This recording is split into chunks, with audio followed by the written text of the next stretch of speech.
Bonjour sœur Marie-Noël. Bonjour, bonjour à tous, bien-aimés du Seigneur dans le souffle de l'Esprit Saint.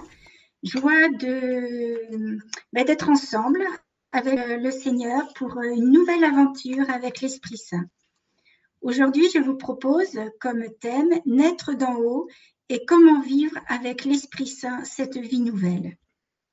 Donc, ne perdons pas nos bonnes habitudes. Nous allons commencer par prier et appeler l'Esprit Saint. Au nom du Père, du Fils et du Saint-Esprit. Amen. Donc, nous prions une partie du mystère du chapelet de l'Esprit Saint.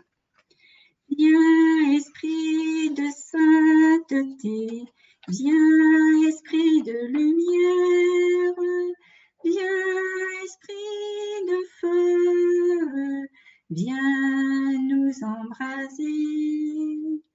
Ensemble. Viens, Esprit de sainteté, viens, Esprit de lumière, viens, Esprit de feu, viens nous embraser.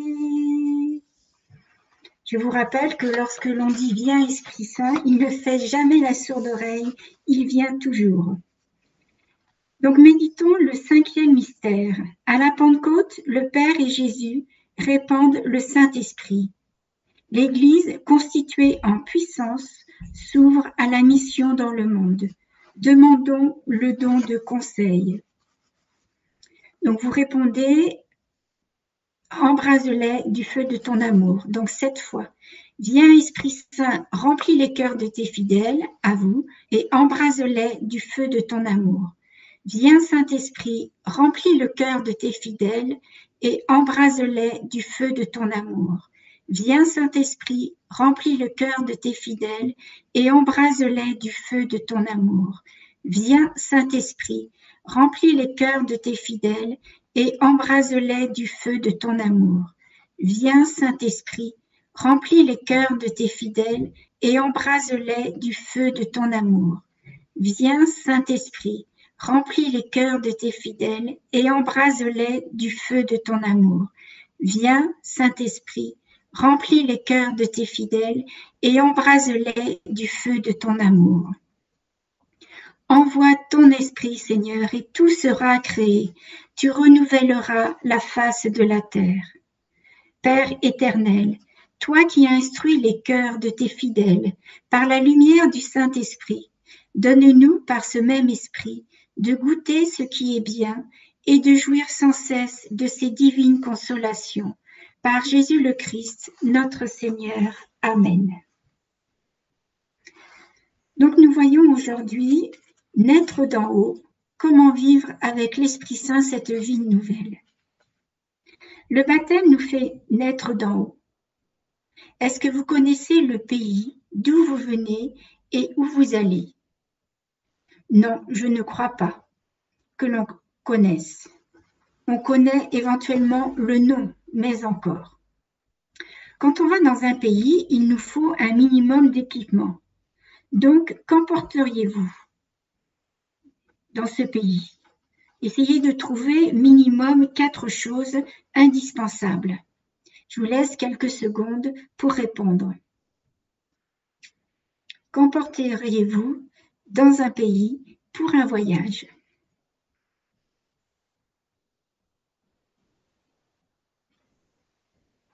Voilà, j'espère que vous avez trouvé au moins 4 choses.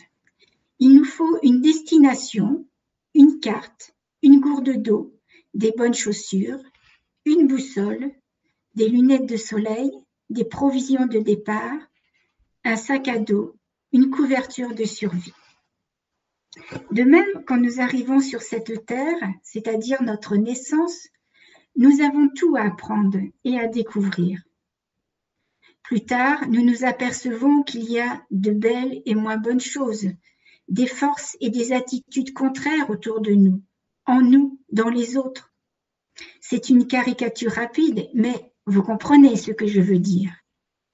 Le monde nous propose le bonheur en achetant une voiture, par exemple, une course à la consommation, des jouissances immédiates et multiples, posséder toujours plus d'argent, paraître, etc. Mais si je regarde bien, je peux voir des attitudes différentes. Voici quelques exemples. Une petite grand-mère à Haïti qui ne mange pas à sa faim et qui partage son orange avec son groupe de prière. Et il y a autant de quartiers d'orange que de personnes. Une sœur Emmanuelle qui, à 60 ans, âge de la retraite pour ainsi dire, va vivre misérablement dans les quartiers du Caire pour aider des enfants abandonnés.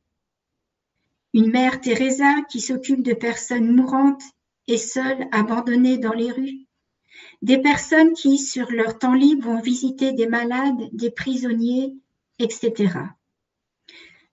Donc, deux attitudes complètement opposées entre le monde qui met en avant l'ego et une attitude d'amour agapé, c'est-à-dire de don, de service à son prochain. Notre vie est un pèlerinage sur cette terre, un passage.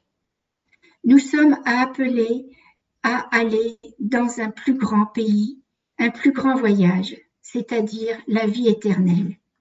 Aussi, nous allons revoir notre équipement. Nous avons dit tout à l'heure une destination.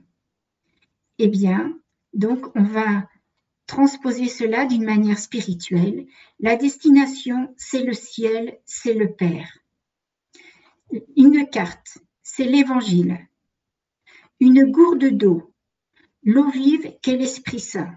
Et l'avantage, c'est que cette source, cette eau vive, n'est jamais tarie. Des bonnes chaussures, c'est l'abandon, la confiance au Seigneur. Une boussole, le nord, c'est Jésus. Des lunettes de soleil, c'est l'humilité. Des provisions de départ, les vertus théologales reçues au baptême, comme vous le savez, c'est la foi, l'espérance, la charité. Il nous faut un sac à dos. Eh bien, ce sac à dos que l'on porte, ce sont nos blessures, nos péchés, nos souffrances. Et la couverture de survie, c'est le sacrement de la réconciliation. Dans ce pèlerinage qui m'amène au ciel, terre inconnue, je ne peux pas partir seule. Il me faut un très bon guide. À qui pourrais-je m'adresser? Qui serait disponible? Qui voudra bien prendre ces risques avec moi?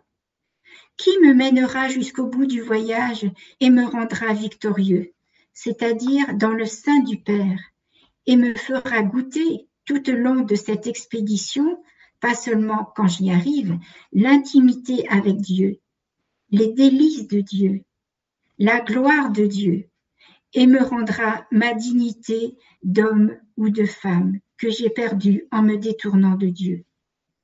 Qui en est capable? C'est Dieu lui-même. C'est Jésus par l'Esprit Saint. Seul Dieu peut m'emmener au ciel dès ici-bas sur cette terre si je me laisse guider par lui. Mais vous allez me dire, Jésus est remonté au ciel et il a dit, c'est de votre intérêt que je parte pour que l'autre paraclet vienne, l'Esprit Saint. Alors, frères et sœurs, n'hésitons pas, demandons l'Esprit Saint et laissons-nous guider par lui. Mais il y a une condition pour réussir, c'est-à-dire le prendre dans notre voiture, qui est notre vie, comme copilote. C'est lui qui me dirige, qui dit par exemple, à ce carrefour, il faut mieux prendre tout droit. Ou à un autre moment, attention, tu as voulu prendre cette route à droite, il y a des grands trous et tu peux tomber dedans. Ou panne subite. Moi, je sais d'où ça vient et comment réparer. Laisse-moi m'approcher de ton âme blessée. Je suis aussi le consolateur. C'est nous qui sommes au volant et avons le choix de l'écouter ou de faire selon notre propre volonté. Vous avez bien compris, comme je l'ai déjà dit le meilleur GPS, c'est l'Esprit Saint, guidé par le Saint-Esprit. C'est les premières lettres de ces quelques mots.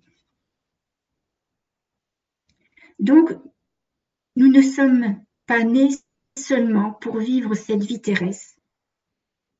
et Dieu nous donne déjà les arts du royaume de Dieu à vivre dès ici-bas, comme il est bon.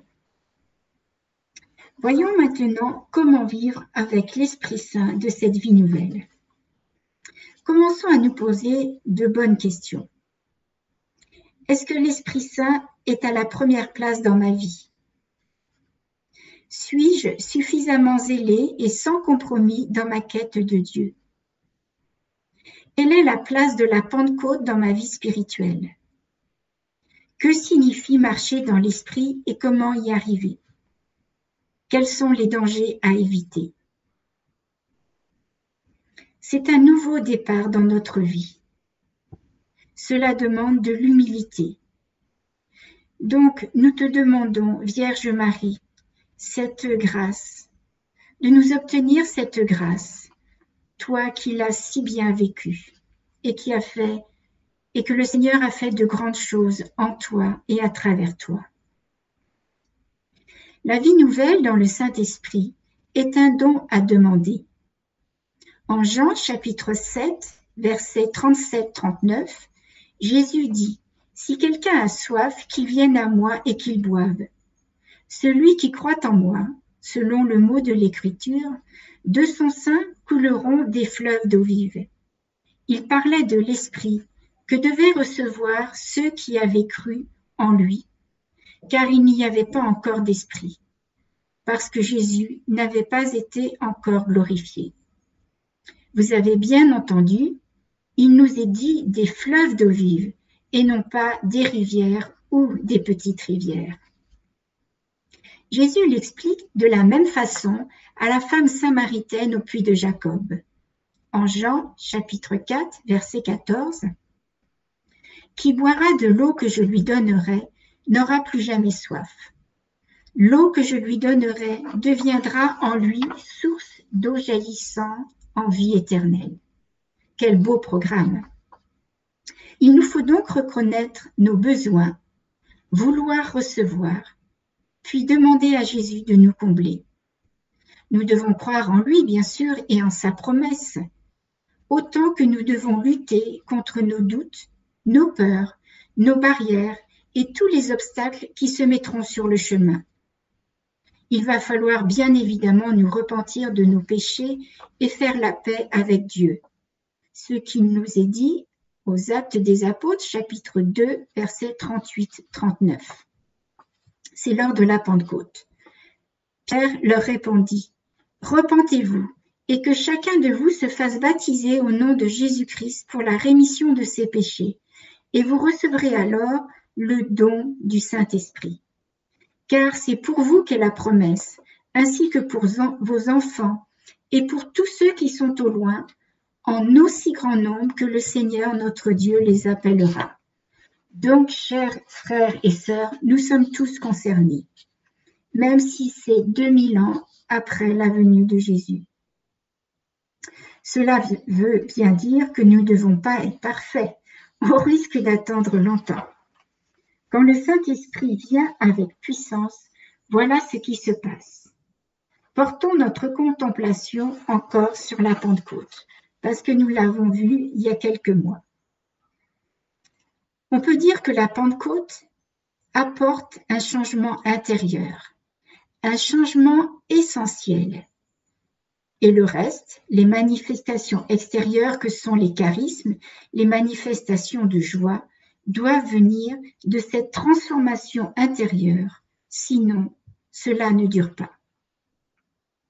Ce qu'il faut retenir pour la Pentecôte, l'essentiel, c'est la loi nouvelle qu'est l'Esprit Saint, c'est-à-dire un cœur nouveau. Le prophète Ézéchiel, dans l'Ancien Testament, avait dit de la part de Dieu, « Je vous donnerai un cœur nouveau. » Est-ce que vous êtes intéressés? Oh, moi, oui. « Je vous donnerai mon esprit en vous. » Oui, nous sommes tous intéressés, Seigneur, parce que ton Esprit Saint est tellement merveilleux, formidable. « J'écrirai ma loi dans vos cœurs. » Et cette loi de Dieu, c'est la loi de l'amour. Donc, nous en avons tous besoin. Ce qui fait qu'avec cela, nous serons capables de mettre en pratique Pentecôte, c'est la réalisation parfaite de cette prophétie. Alors, qu'est-ce qui se passe quand l'Esprit vient à la Pentecôte? Et on peut dire la même chose lors de l'effusion de l'Esprit. On appelle effusion de l'Esprit ou baptême dans l'Esprit Saint.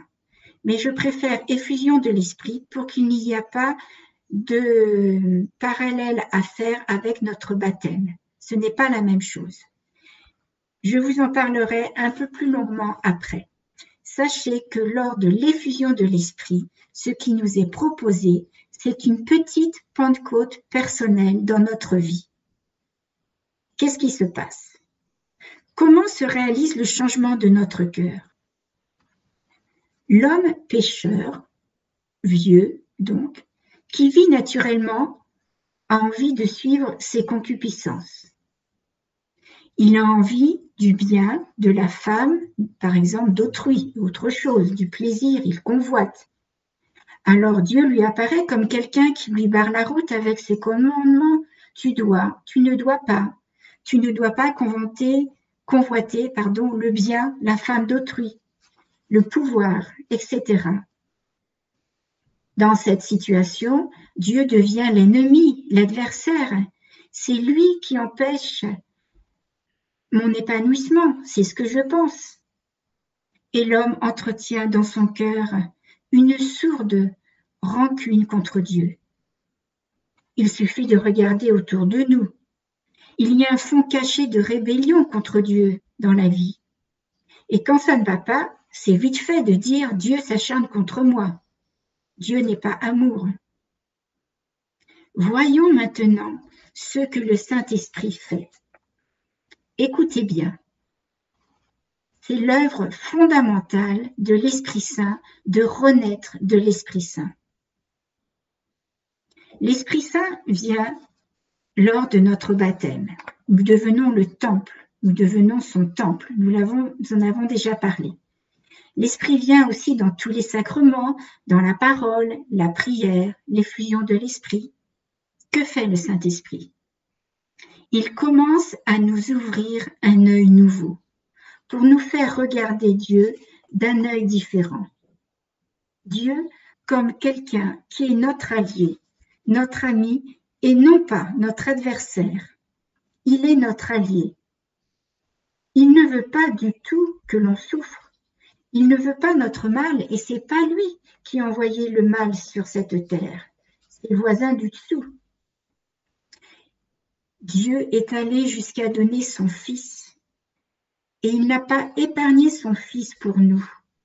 Donc en ce temps de Carême, n'hésitons pas, prenons du temps pour contempler la passion de Jésus et comprendre toujours plus l'amour de Dieu fou pour nous. Ce qui fait que le cœur de l'homme change, s'attendrit. Voilà le processus à travers lequel l'esclave cède le pas au fils, à la fille que nous sommes, et s'écrie « Abba, Père, je te découvre. Tu étais là, tu n'étais pas mon ennemi, et je ne le savais pas. Tu es mon Père depuis toujours. » Le renouveau charismatique, c'est la grande chance pour ratifier, pour refaire dans un certain sens ce qui s'est passé à ce moment-là, au baptême de notre oui, de faire notre découverte de Dieu qui est Père du Christ, notre Père et notre Seigneur. Et c'est le Saint-Esprit qui est à l'œuvre en nous pour nous porter jusqu'à ce point-là où l'esclave disparaît et naît le Fils, la fille de Dieu. Et c'est une chose merveilleuse à vivre chaque jour. La vie nouvelle, c'est marcher dans le Saint-Esprit. Vouloir vivre cette vie nouvelle avec ce cœur nouveau, dans l'amour et la force du Saint-Esprit, et bien sûr, non pas par nos propres forces. Pour le dire simplement, marcher dans l'Esprit signifie marcher avec Dieu, en union avec lui, et avec son dessein, dirigé et guidé par l'Esprit Saint. Cela signifie mettre en pratique, jour après jour, la vie nouvelle que Jésus nous a offerte. En Galates, chapitre 5, verset 25, C'est un verset à retenir par cœur et à dire avec notre cœur, puisque l'Esprit est notre vie, que l'Esprit nous fasse aussi agir. Je répète, puisque l'Esprit est notre vie, que l'Esprit nous fasse agir. Alors posons-nous la question, voulons-nous vivre par nous-mêmes ou voulons-nous vivre en nous laissant conduire par l'Esprit Saint? Jésus l'explique aussi à Nicodème. En vérité, je te le dis. Donc à chaque fois qu'il y a cette formulation, c'est que Jésus dit quelque chose de très important après. Donc en Jean chapitre 3, versets 5 à 8, Jésus dit, en vérité, je te le dis, à moins de naître d'eau et d'esprit, nul ne peut entrer dans le royaume de Dieu.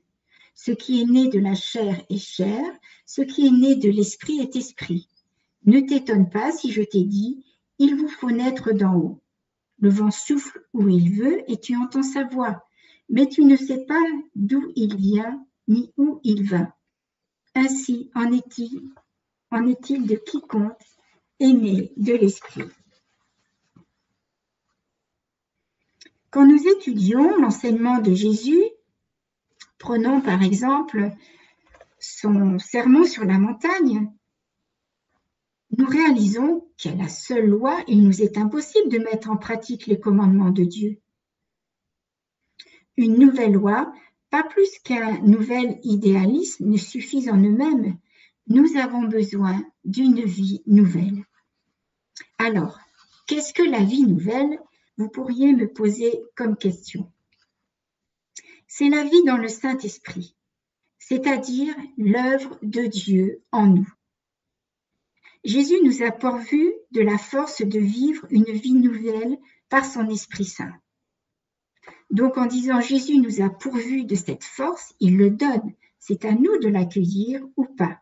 Nous fournissons le canal. Ce qui signifie que nous ne pouvons que nous en remettre davantage à Dieu, à son œuvre en nous et par nous, qu'à nos propres efforts, pour être bons et faire ce qui convient en tant que fils et filles de Dieu. Et Dieu ne veut que notre bonheur. C'est un principe de vie totalement nouveau et pas seulement quelques petites adaptations de notre ancien mode de vie. Maintenant, vous pourriez me poser cette question, comment entrons-nous dans cette vie nouvelle? Nous avons vu au début que lorsque nous avons soif, Jésus nous invite à venir à lui et à boire en Jean 7, 37. Il est la source de la vie nouvelle. Si nous reconnaissons notre besoin de vivre une vie nouvelle dans l'esprit et que nous la désirons, c'est avec une foi fervente que nous devons lui demander de recevoir une effusion de l'Esprit Saint. Donc, je vais vous en parler un peu plus après, pour ceux qui ne savent pas ce que c'est. Alors, maintenant, autre question, comment vivre cette vie nouvelle dans l'esprit? Parfois, on peut penser que la vie dans l'esprit est tout ce qui est surnaturel. Eh bien, non, et soyons-en sûrs. Le Saint-Esprit n'est pas l'unique source de puissance surnaturelle. Nous devons être toujours vigilants et discernants. Il y a aussi le monde invisible du voisin du dessous. Voyez qui je veux dire, le malin, le Satan. La vie dans l'esprit n'est pas caractérisée par des événements surnaturels seulement. Il est bien évident qu'une partie de ce que le Saint-Esprit fait est clairement surnaturelle, telle que la manifestation des charismes, et je vous en parlerai une autre fois de ce qu'est les charismes. Alors, écoutez bien. La clé pour vivre et marcher dans l'esprit est de se laisser conduire par lui dans les voies naturelles et surnaturelles. C'est-à-dire d'être docile à Dieu. Mais vous pourriez me dire, si je suis docile à Dieu, est-ce que je suis une marionnette? Qu'est-ce que vous répondrez, vous? Oui ou non? Non, bien sûr. Se laisser guider par les commandements de Dieu et par les inspirations de l'Esprit ne signifie pas naviguer en pilotage automatique sans rien avoir à faire. Cela laisse place à tout un exercice de la liberté, de la responsabilité, de l'esprit d'initiative. Mais au lieu que ce jeu de ma liberté soit chaotique ou gouverné par mes désirs superficiels, orgueilleux, égoïsme, et nous y sommes tous, il est orienté par Dieu dans le sens de ce qui est le meilleur pour moi. Il devient une coopération avec la grâce divine, coopération qui ne supprime pas, mais utilise toutes mes facultés humaines de volonté, d'intelligence, de raisonnement, etc. L'ancienne ligne de conduite, c'est-à-dire notre vie ancienne, était d'éviter ce qui était mauvais et de faire ce qui était juste et bon. Mais la vie dans l'esprit introduit une nouvelle ligne de conduite. Nos actes sont désormais inspirés par l'Esprit Saint vivant en nous. Il nous conduit. L'Esprit Saint nous guide et pas seulement selon des principes de bonne conduite. La présence de l'Esprit de Dieu marquera la différence dans ce que nous faisons. Et chaque matin, je vous conseille de proclamer le verset de Luc, chapitre 4, verset 18. L'Esprit du Seigneur est sur moi parce qu'il m'a consacré par l'onction pour porter la bonne nouvelle aux pauvres, annoncer aux captifs la délivrance et aux aveugles le retour à la vue, renvoyer en liberté les opprimés, proclamer une année de grâce du Seigneur.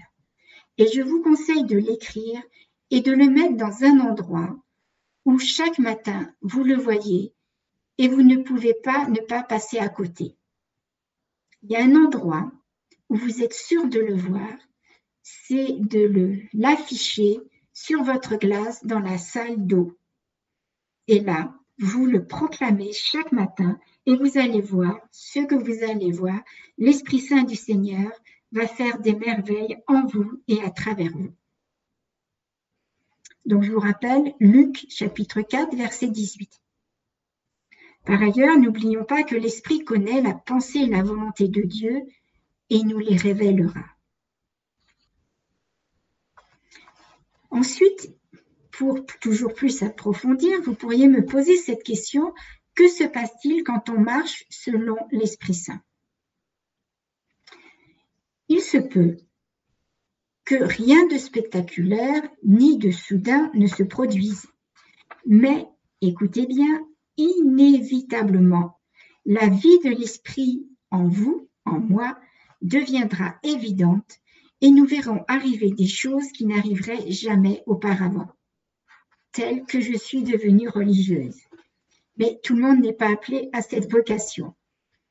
Un des signes très clairs prouve la croissance du fruit de l'Esprit en nous, en Galates chapitre 5, verset 22. C'est un verset, je trouve, qui nous apporte tout. Et c'est la première référence que j'ai appris par cœur parce que elle est tellement formidable. Alors, quels sont le fruit de l'Esprit Saint? C'est l'amour, la joie, la paix, la patience, la bonté, la bienveillance, la maîtrise de soi, la fidélité, la douceur. Vous vous rendez compte le fruit de l'Esprit Saint? Avec l'Esprit Saint, on a tout cela. C'est merveilleux. On n'a pas d'autre chose à demander pratiquement.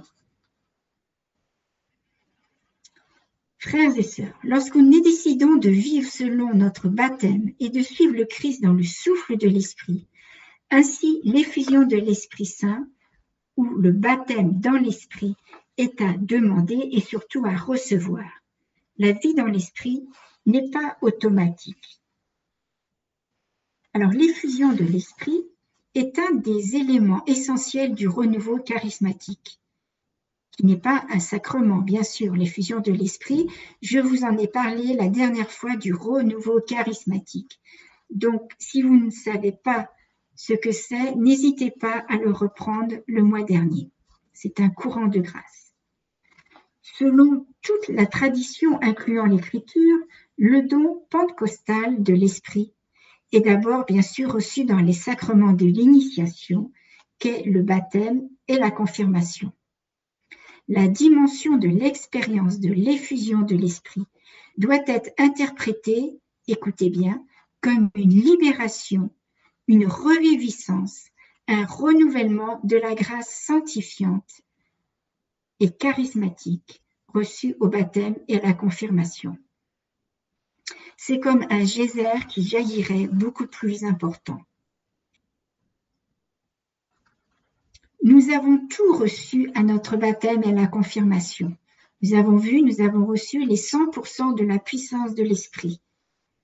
Mais nous ne pouvons pas la développer à 100% et nous avons à œuvrer pour que chaque jour, cette puissance se libère en nous. Les sacrements du baptême et de la confirmation permettent de vivre une vie chrétienne, entre guillemets, normale selon l'Écriture, c'est-à-dire se rapprochant de l'Église, des actes des apôtres, pour autant qu'on en puisse en juger. En ce sens, il s'agit d'une expérience de grâce normative pour tous les confirmés.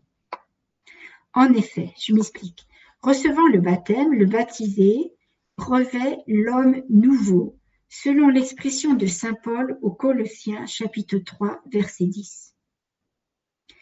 Il revêt l'homme nouveau, c'est-à-dire qu'il est transformé radicalement sur le plan de l'être. Il devient un être divinisé. Oh là là, que c'est beau ce à quoi nous sommes appelés, quelle grandeur, comme chaque être a de l'importance. Il peut dire comme saint Paul aux Galates, ce n'est plus moi qui vis, mais le Christ qui vit en moi. Galates chapitre 2, verset 20. Toutefois, ça c'est très important, il reste à devenir par le baptême, sur le plan du comportement, ce qu'il est devenu sur le plan de l'être. Il lui faudra être transformé moralement. Je répète parce que c'est important. Il reste à devenir sur le plan du comportement ce qu'il est devenu sur le plan de l'être par le baptême. Et c'est en vue de ce renouvellement incessant qu'il est bon de demander l'effusion de l'esprit. Il s'agit d'acquérir les mœurs mêmes de Dieu en devenant conforme à l'image de son Fils. N'oublions pas que nous sommes fils et filles de Dieu, d'imiter Dieu en imitant Jésus-Christ comme il convient à des enfants bien-aimés. Mais cela ne peut se faire, bien sûr, à la force du poignet, à coup de volonté. Il nous faut recevoir l'effusion de l'esprit. Alors, la communauté organise cette liturgie le samedi 18 mai après-midi, la veille du dimanche de la Pentecôte, et n'hésitez pas à venir la semaine d'avant en retraite de préparation à cette effusion du 14 au 18 mai. Vous ne regretterez pas, vous serez remplis de l'Esprit Saint. C'est une belle aventure que l'on vit, que l'on peut vivre au moins chaque année, parce que l'Esprit Saint a beaucoup de travail en nous. Et nous avons de plus en plus à libérer l'Esprit Saint. Et ça, c'est une vie qui est passionnante, qui est rayonnante, qui est vivifiante, qui est dynamique, en quelques mots. Alors, cette vie, bien sûr, on n'est pas toujours au sommet de la montagne. Il peut y avoir des petites baisses, des temps de difficulté, de découragement même. Nous devons toujours nous accrocher à ce que nous croyons. Ne pas lâcher la prière. Je remarque les témoignages que quand on vit des difficultés, combien de personnes à ce moment-là lâchent la prière. Au contraire, il faut d'autant plus prier. Il faut mettre bien sûr notre confiance dans les promesses de Dieu qui a dit « Je suis avec vous pour toujours » en Matthieu chapitre 28, verset 20. Et regardez la providence. aujourd'hui l'évangile du jour, le Seigneur me dit, une femme peut-elle oublier son nourrisson, ne pas avoir de tendresse pour le fils de ses entrailles, même si elle l'oubliait, moi, je ne t'oublierai pas. Alors, dites votre prénom maintenant. Le Seigneur vous dit, moi, votre prénom, je ne t'oublierai pas. Isaïe 49, 15. Et soyez sûrs que nous sortirons de nos temps d'épreuves fortifiées. En Romains chapitre 8, 28, saint Paul nous dit « Nous savons qu'avec ceux qu'il aime, Dieu collabore en tout pour leur bien, avec ceux qu'il a appelés selon son dessein. »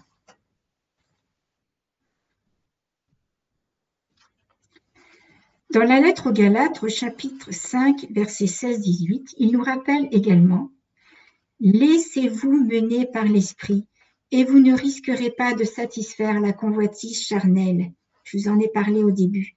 Car la chair convoite contre l'esprit et l'esprit contre la chair. Il y a entre eux antagonistes, si bien que vous ne faites pas ce que vous voudriez. Mais si l'esprit vous anime, vous n'êtes pas sous la loi. Or, on sait bien ce que produit la chair, fornication, impureté, débauche, idolâtrie, magie, haine, discorde, jalousie, emportement, dispute, dissension, scission, sentiment d'envie, orgie, ripaille et choses semblables. Et je vous invite aussi à reprendre le chapitre 8 de la lettre aux Romains.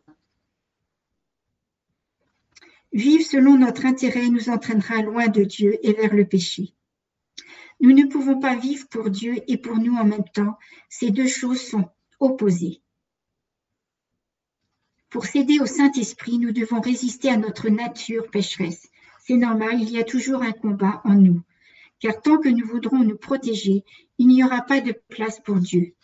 Nous devons mourir à nous-mêmes, mais pour ô combien de vie en Dieu, afin que Dieu nous remplisse toujours davantage de ce qu'il est, et il est amour en un seul mot. Je n'ai pas le temps de développer là deux dangers à éviter. La fierté et le moi sont les deux plus dangereuses tentations que nous affrontons. Tout ce que nous faisons doit être pour la gloire de Dieu, pas pour la nôtre. Et nous devons nous reconnaître faibles et rechercher la force de Dieu. D'ailleurs, la force est un don de l'Esprit Saint. Dieu nous fortifie bien sûr par l'effusion de l'Esprit.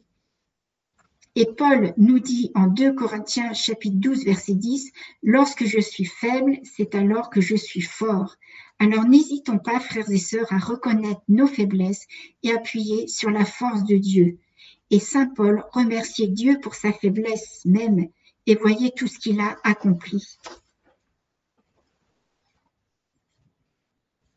Donc, être baptisé dans le Saint-Esprit ou recevoir l'effusion de l'Esprit, vivre une vie nouvelle dans l'Esprit, c'est réaliser qu'en toute chose, nous devons vivre non pas par nous-mêmes, par nos propres forces, mais par la vie et la force que Dieu nous donne. Être rempli du Saint-Esprit, c'est passer de la loi à l'Esprit, des œuvres à la foi, de soi-même à Dieu. Marcher dans l'Esprit, c'est marcher dans l'amour, la liberté et la puissance de Dieu, qui est amour. Écouter la voix de l'Esprit Saint et le laisser nous guider. Nous faire avec sa force, pas la nôtre. Nous faire pour la gloire de Jésus et de notre Père. Pour le bien de l'Église, nos frères et sœurs et bien sûr le nôtre. Si nous marchons dans la volonté de Dieu, nous acquérons une grande paix. Et nous serons bien sûr quand nous nous égarons.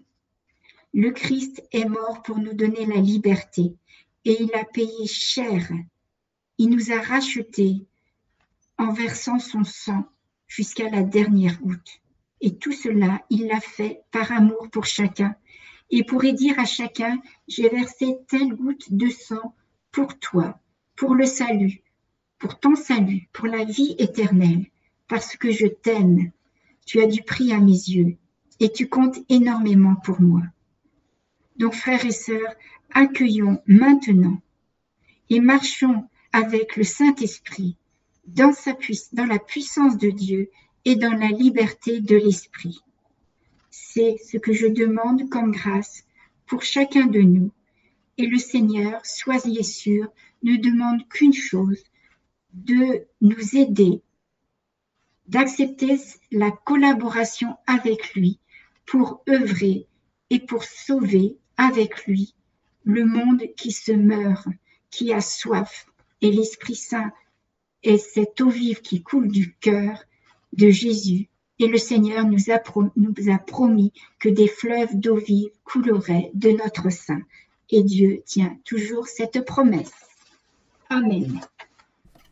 Eh bien, la vie dans l'Esprit Saint, on peut être sûr que c'est une abondance de grâce et le Seigneur est toujours généreux.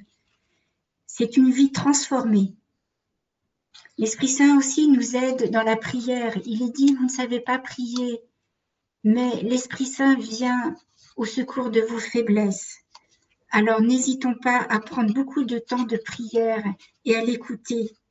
Comme je vous ai dit, c'est une vie transformée. C'est une vie où nous avons la victoire dans le combat spirituel.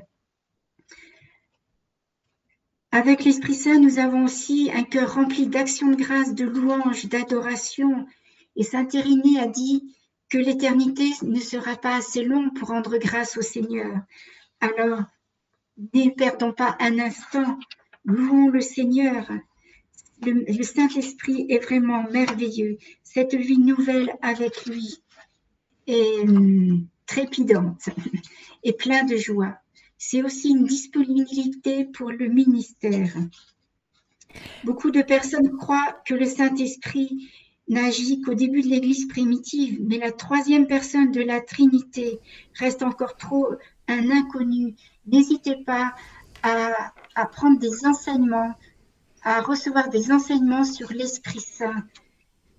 Ça ne pourra que vous apporter beaucoup de joie, une plénitude de la vie.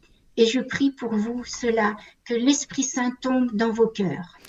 Merci beaucoup, sœur Marie-Noël. Alors, nous aurons la joie de vous retrouver dans un mois pour une nouvelle émission « Hacker la puissance du Saint-Esprit ». Merci beaucoup, ma sœur. Avec plaisir. Chers auditeurs, nous étions avec sœur Marie-Noël pour notre émission « Hacker la puissance de l'Esprit Saint ». Vous pourrez réécouter cette émission en podcast sur notre site internet